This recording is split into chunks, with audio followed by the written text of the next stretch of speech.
بسم الله الرحمن الرحيم. السلام عليكم ورحمة الله وبركاته. وش راكم؟ ان شاء الله تكونوا بخير يا رب. اليوم احبابي راح ندير معاكم وصفة قديمة بزاف. وصفة هذه اللي يعانوا من بلغم او سعلة وكحة كما نقولوا. هذه الوصفة تاع جدود، يعني نتذكر أمها تديرها لبابا الله يذكرهم بالخير وتنفع. وهذيك الايامات انا كنت مريضه في حاله، صدقوني الدواء والله منفعه معايا. كي درتها اول ما درتها بديت نحس بالراحه ونرتاح. المهم ما نطولش عليكم احبابي. هذا زيت زيتونه وزيت زيتون. حطيت الكميه هذه، انا مانيش راح نكثر درك الكميه، تقريبا هذا نص فنجان زيت. راني منقصه النار ونجيب كمية تاع غرس او تمر مطحون. راح ندير الكمية هذه، انا برك راح نديرها نحطها مع زيت الزيتونة، ورايحة نحط عليهم عندي هنايا ثوم. خلوني نطفي النار. فص ثوم، هذا سمنة تاع ثوم كبيرة بصح مبروشة، راح نحطها فوق الغرس تاعي، وفلفل اسود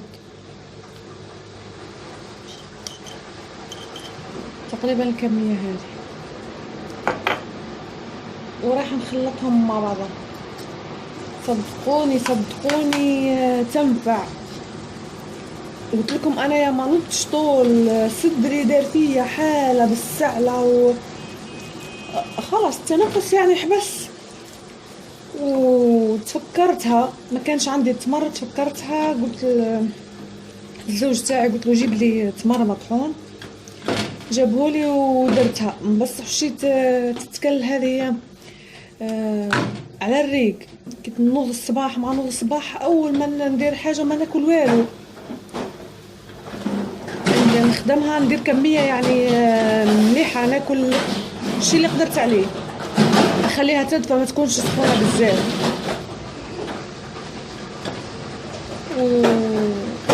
وناكلها وقبل ما نرقد ثاني. انا ندير الكميه نديرها الصباح وتقعد لي حتى العشيه نعاود نسخنها على خاطر ما تكلش بارده. هو الغساله من جهه ولدي من جهه. خلوني نعاود نشعل النار تحتها. ايه خليها. وحتى في البنه بنينه والله، صدقوني بنينه.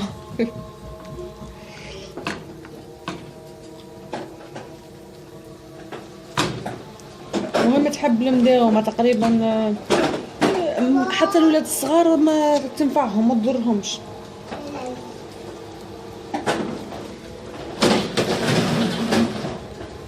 مهم تقعد بالطريقه هذه.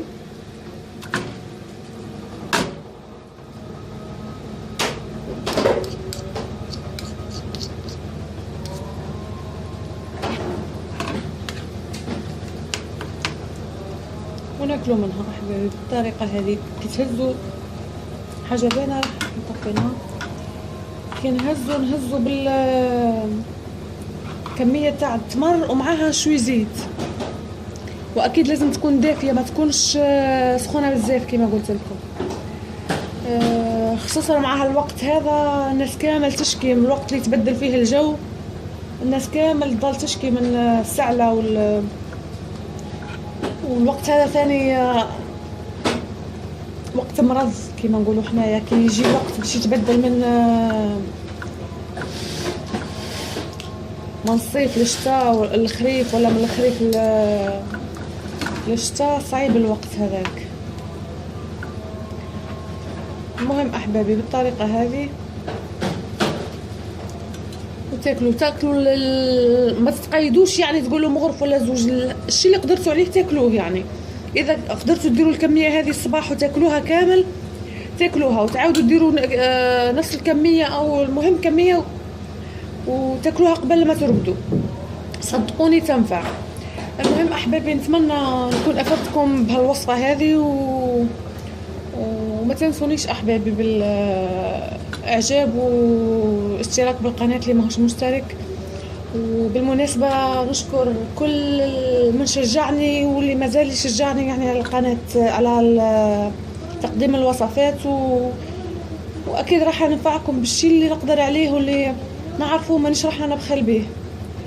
في الأخير تمنياتي لكم جميعا بالتوفيق أحبابي، دمتم بألف خير، سلام.